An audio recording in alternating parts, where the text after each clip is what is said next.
శ్రీ సూక్తి channel వీక్షిస్తున్న వారందరికీ నమస్కారం అండి. ధర్మం అంటే ఏమిటి అనేది ఒక చిన్న కథ ద్వారా తెలుసుకుందాం.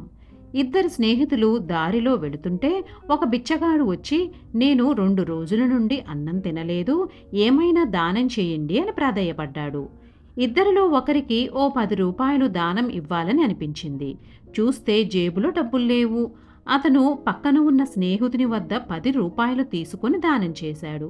నేను ఇంటికి పోయినాక నీ 10 రూపాయలు ఇస్తాను అని అన్నాడు. దానికి ఆ స్నేహితుడు, వద్దు, నేను తీసుకోను అని అన్నాడు. చెప్పండి, ఇద్దరిలో పుణ్యం ఎవరికి వస్తుంది? ధర్మం అంటే ఏమిటి అంటే, దానము చెయ్యగలిగిన ఆర్థిక స్తోమత కలిగి ఉండటం కన్నా దానం చెయ్యాలి అనే మనస్సు కలిగి ఉండటం గొప్ప. కాబట్టి ఆ దాన ఫలం మొదటివాడికే వస్తుంది. మొదటివాడికి రెండవవాడు ధనమిచ్చాడు కదా, వాడికి వీడికి ఇచ్చిన దాన ఫలం రాదా అంటే రాదు. ఎందుకు అంటే రెండవవాడు మొదటివాడికి దానం ఇవ్వలేదు, వాడు తీసుకోలేదు. ఏది చేసినా మనస్సు ప్రధానం కాబట్టి మొదటివాడికి మొత్తం దాన ఫలం వస్తుంది. ఇది ధర్మ సూక్ష్మం. సర్వం శ్రీకృష్ణార్పణమస్తు. లోకా సమస్త సుఖినో భవంతు.